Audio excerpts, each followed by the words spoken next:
अपचन और इनडाइजेशन क्यों होता है, और गैस जाने अब बचे, क्या इसका है?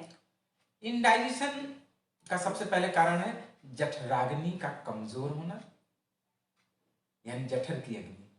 जठर अग्नि जैसे जब कमजोर रहेगी या बहुत ज्यादा तेज भी रहेगी, दोनों की अवस्था अपचन का कारण है।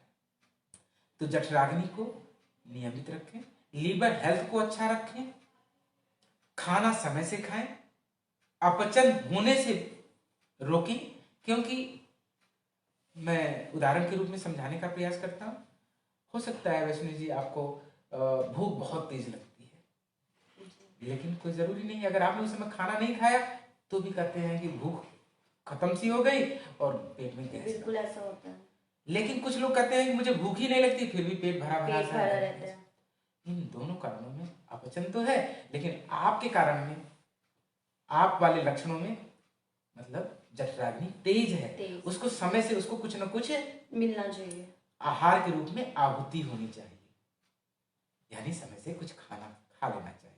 लेकिन जिन्होंने को भूख ही नहीं लगी और वो फिर भी खाना खा रहे हैं और अपनी जठराग्नि का ध्यान नहीं दे रहे हैं, अपनी पाचन शक्ति का ध्यान नहीं दे रहे हैं, वो भी गैस और कब्ज की प्रॉब्लम में फंस जाते हैं, उससे उनकी और प्रॉब्लम बढ़ती जाती है। अगर वो समय पे खाना नहीं खाते। हाँ, तो इन दोनों को बड़ा फाइन डिफरेंस है, इन दोनों को समझना है। और ऐसे में क्या लोग करते हैं कि लोग खाली पेट का कैप्सूल खाना शुरू, बिल्कुल बहुत लोग हैं जो सुबह खाली पेट, लेकिन सभी गैस खाली पेट, जो खाली पेट का कैप्सूल खाते हैं जिसमें प्रोटॉन पंप इनहिबिटर मतलब एंटासिड का कैप्सूल होता है, वो केवल प्रोटॉन पंप मतलब वो को इनहिबिट करता है। इसका मतलब है HCl को कम बनाता है। आप वाले केस में जैसे आपके लक्षण जैसा बताया कि जिनको एसिड ज्यादा बनती है उनमें तो ठीक है, जिनको पहले ही पचाने की क्षमता कमजोर है, अगर वो लोग भी खाली पेट वाला कैप्सूल का सेवन कर रहे हैं, एंटासिड चीजों का प्रयोग कर रहे हैं, चाहे वो मतलब जो है, खुद बहुत सारे लोग जो है सेल्फ मेडिकेशन का विश्वास करते हैं, सोचे हैं डॉक्टर के पास सलाह लेने की जरूरत नहीं है, जाएं केमिस्ट से वो दवा लें, ऐसे केस में वो अपनी बीमारी को खुद बढ़ाते हैं।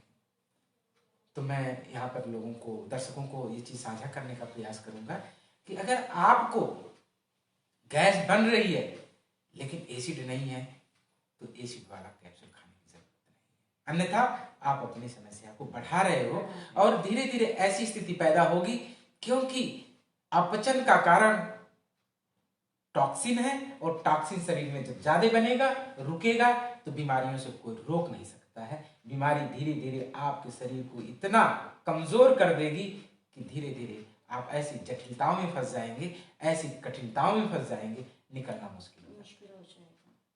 आयुर्वेद में आम अन्न और आम रस वैद्य लोग कहते हैं जैसे टॉक्सिन यही से शरीर में बनना शुरू होता है। आम लोग इसको कैसे समझे और इससे क्या उपाय करें बचने के लिए? अभी मैंने 2 ही टर्म का बताया, अभी आपने क्वेश्चन भी पूछ दिया, बहुत अच्छा लगा। आम रस और अन्न विष, यही दोनों रोग की जड़ है। आयुर्वेद के जितने मनीषी हैं, वैद्य हैं, आचार्य हैं, हमारे ऋषि महर्षियों की जो परंपरा है, आयुर्वेद की चिकित्सा जो है इसी विषय पर काम करती है। जिस व्यक्ति का खाने का सिस्टम सही है, मीन्स अपने जठर अग्नि यानी पाचन शक्ति के अनुरूप खाना, क्योंकि दर्शकों की बात कर रहा हूं इसलिए इसको आसान लैंग्वेज में बताने का प्रयास कर रहा हूं कि आप लोग आसानी से इसको समझ लें और इसका व्यवहार में इसका उपयोग करने के लायक बने। क्योंकि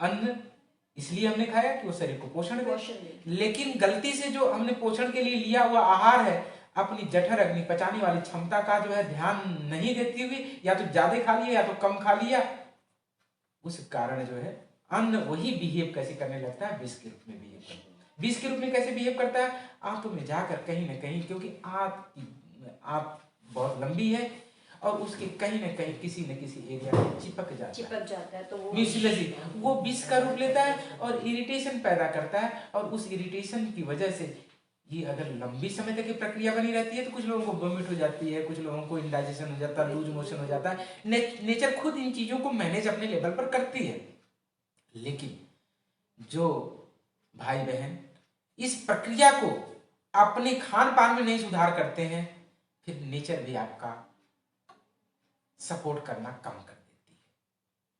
तो फिर क्या होता है कि उसके फलस्वरूप आम रस बनता है। आम रस यानी वो एक प्रकार का ऐसा टॉक्सिन जो टॉक्सिन की तरह बिहेव करता है। वो जिस आर्गन पर, देखिए वैष्णवी जी, ये आम रस जो शरीर बनाता है वो पूरे शरीर में फैलता है, क्योंकि वहां से हमारे आंतों द्वारा चूस कर पूरे शरीर में फैला दिया जाता है। लेकिन वो वहां जाके खराबी जाति पैदा करता है, जो हमारा अंग, जो हमारा टिश्यू पहले से कमजोर है, उसके साथ जाकर चिपक जाता है, वहां पर उसको दूषित कर देता है, दूषित करके वहां की बीमारी पैदा करता है। तो क्या होता है, शुरुआत में क्या है, खान पान में थोड़ी सी गड़बड़ी किया, अपने शरीर को समझा नहीं, अपने आहार सिस्टम को समझा नहीं, खाने और पीने की परंपरा और वैदिक संस्कृति को जाना नहीं, बीमारियों को इनवाइट कर दिया। बीमारी इनवाइट हो गई और धीरे धीरे उस शरीर में जब फैल गया, एक तरफ तो पहले आपका खाना गड़बड़ कर रहा है, दूसरी तरफ जो उसका एंड प्रोडक्ट है वो शरीर में पूरा फैल गया। और ये जब दोनों कमजोर करने लगते हैं तो शरीर कमजोर होने लगता है, शरीर रोगग्रस्त होने लगता है, नाना प्रकार के शरीर लक्षण को प्रकट करने लगता है, और कभी कभी अंग विशेष में ऐसी तकलीफ पैदा हो जाती है जो रोगी को बहुत सारे इन्वेस्टिगेशन में, बहुत सारी परेशानियों में, बहुत सारे लक्षणों में बहुत उनको भ्रम पैदा करती रहती है। बीमारी तभी ठीक होती है जब वैद्य आम रस का पाचन करता है, यानी टॉक्सिन को डाइजेस्ट करता है और उसकी पुनरावृत्ति को रोकता है, और जिस धातु और जिस आर्गन्स पर उसका अटैक हुआ है टॉक्सिन का, उसको रिलैक्स करता है, उसको स्ट्रेंथन करता है, बीमारी ठीक होने लगती है। यही आयुर्वेद की चिकित्सा का प्रावधान है, यही आयुर्वेद की चिकित्सा का एक प्राकृतिक उपाय है। तो जैसे आयुर्वेद क्यों मानता है कि सभी बीमारियों की जड़ हमारा पेट है, अगर पेट ठीक है तो सब ठीक है, शरीर ठीक है पूरा। देखिए अभी हमने वही चीज डिस्कस किया, फिर भी आपका दोबारा क्वेश्चन पूछ रहे हैं तो दर्शकों को और समझने में आसानी हो जाएगी। डिटेल्स में थोड़ा सा बताइए। देखिए आम रस जब बनेगा, टॉक्सिन्स की मात्रा शरीर में धीरे धीरे बढ़ती जाती है। इसको करना क्या होता है कि आम रस की उत्पत्ति ही शरीर में ना होने दिया जाए। उसका सीधा साधा सा उपाय क्या है, आहार को बैलेंस करके। जो आपके आहार में आपके आंत को इरिटेट कर रहा है, जिसको खाने से कुछ लोग कहते हैं तकलीफ पैदा हो रही है, कभी एसिडिटी हो रही है, गैस हो रही है, या फाड़ा हो रहा है, ग्रीजी फील कर रहे हैं, ग्रॉजी और ब्लॉटेड फील कर रहे हैं, ऐसे आहार आपको खुद छोड़ देना चाहिए। अगर आप गलती से नहीं छोड़ पा रहे हैं तो समझ लीजिए आपने बीमारी को बढ़ा रहे हैं। और बताया कि वो उसके फलस्वरूप टॉक्सिन बनने शुरू हो जाते हैं, और वही टॉक्सिन जहां जहां शरीर में फैलेगा, रुकेगा, चाहे वो चैनल्स हो, चाहे ऑर्गन स्पेसिफिक हो, टिश्यूज हो, वहां पर वो बीमारी पैदा करता है। तो हमें बचना है, अपने आप को स्वस्थ रखना है तो बचाना पड़ेगा अपचन से और आम रस से, टॉक्सिन से। ये दोनों अगर आपने बैलेंस कर लिया तो समझ लीजिए आपको वैद्य हकीम डॉक्टर के पास जाने की जरूरत नहीं। मतलब प्रकृति आपके साथ है, प्रकृति आपके साथ, आप खाने में थोड़ा सा प्रकृति के साथ आप हैं, आपके साथ प्रकृति है। इस तरह का साहचर्य बन जाता है जिसकी वजह से जिंदगी बड़ी खुशहाल स्वस्थ रहती है। आपने देखा होगा बहुत सारे लोग जो है वैदिक रीति से जीवन जीने वाले लोग हैं, जो बहुत अपने परंपराओं को मानते हैं, सिस्टम को फॉलो करते हैं, दिन दैनिक जीवन में खान पान में बड़ा संयमित और व्यवस्थित जीवन जीते हैं, वो लोग कभी उनके जीवन में इमरजेंसी आती ही नहीं है। तो ऐसा नहीं है कि वो उन्होंने शुरू से ध्यान दिया, उन जिन कारणों से जो रोग की उत्पत्ति होती है उन्हीं को उन्होंने जो है कंट्रोल किया, इसीलिए वो स्वस्थ और मस्त है। हम लोग क्या करते हैं, बहुत सारे लोग जैसे इस समय के दर्शक देख रहे होंगे, उनको भी ये बात जरूर समझ में आ रही होगी, क्योंकि हम लोग रोग पैदा कर लेते हैं, फिर तरह तरह की स्पेशलिटी में घूमते हैं। स्पेशलिटी से इलाज केवल आपको उतना ही मिलता है लक्षणों तक। जड़ से निकलना है, बीमारी को जड़ से मिटाना है, तो आयुर्वेद के फंडामेंटल को फॉलो करना पड़ेगा, खान पान में और टॉक्सिन बनने से रोकना। अगर किन्हीं कारणों से मान लीजिए कि जाने अनजाने में गलती हो गई है, रोग पैदा हो गया है, तो इस प्रोसेस को रिवर्स करना पड़ेगा, जिसके लिए कुशल वैद्य की जरूरत होती है, जो इस प्रक्रिया को धीरे धीरे रिवर्स कर दे, रोग के कारणों को मिटा दे, टिश्यूज को ताकत दे दे, ऑर्गन्स को ताकतवर बना दे, क्योंकि जड़ी बूटियों में बहुत सारी ताकत है। उस रिस्पेक्टिव ऑर्गन्स को एनर्जाइज कर देगा और टॉक्सिन्स को हटा देगा, तो धीरे धीरे जटिल से जटिल, गंभीर से गंभीर समस्या जड़ से खत्म हो जाती है। लोग कहते हैं आयुर्वेद में पुरानी बीमारियां क्यों ठीक होती हैं? पुरानी बीमारियों को ठीक करने का प्रिंसिपल यही है। सभी वैद्य जो हैं इसी प्रिंसिपल पे काम करते हैं, क्योंकि ये वैदिक परंपरा है। ये आत्मसात खुद के व्यवहार से, खुद के ज्ञान से और शास्त्रों के विषय को लेकर प्रकृति के दी गई व्यवस्था, जड़ी बूटियों का समायोजन करके जब वैद्य इलाज करता है, तो कठिन से कठिन रोग ठीक होने लगते हैं। ऐसा नहीं है कि बहुत कठिन बीमारी हो गई है तो उसके कठिन से उपाय है, ऐसा नहीं है।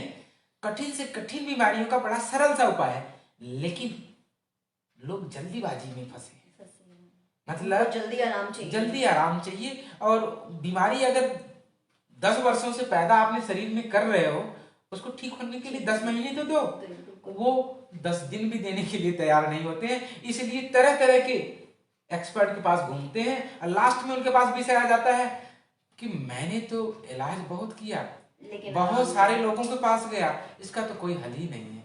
हल आपके हाथ में है, प्रकृति के पास है, वैद्य के पास है। सिस्टम समझें। मेटाबॉलिक डिसऑर्डर्स आज की समस्या, बहुत सारे लोग पीड़ित हैं। मेटाबॉलिक समस्या जो है वो टॉक्सिन के कारण ही है।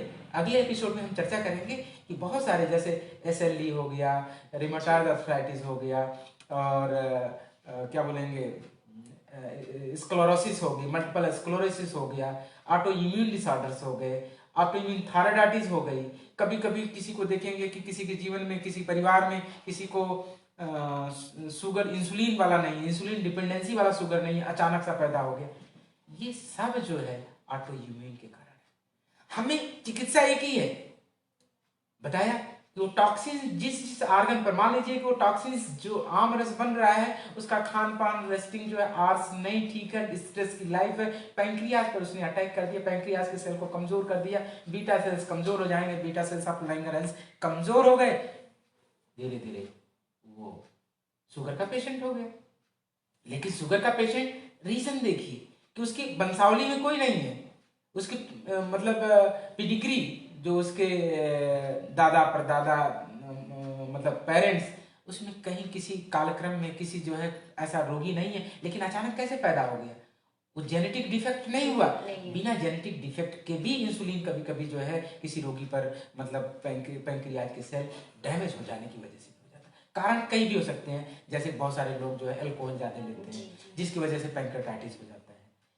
किडनी का ऑटो इम्यून, कभी पता लगता है कि शराब तो पीते नहीं है ये बंदा, लेकिन इसका लीवर भी खराब हो गया, पैंक्रियाज भी खराब हो गया।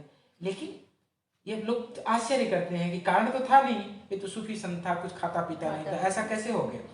उसके पीछे टॉक्सिन, आम रस है, अन्न विष है, उसकी वजह से इन सभी प्रॉब्लम्स को। तो आपका क्वेश्चन था कि कैसे बड़ी बीमारियों का जन्म देता है। मैं एक छोटा सा उदाहरण लेकर समझाने का प्रयास किया है। इसी तरह से बहुत सारी बीमारियां जो तरह तरह के नाम स्पेशलिटी में नजर आते हैं, लेकिन कारण एक।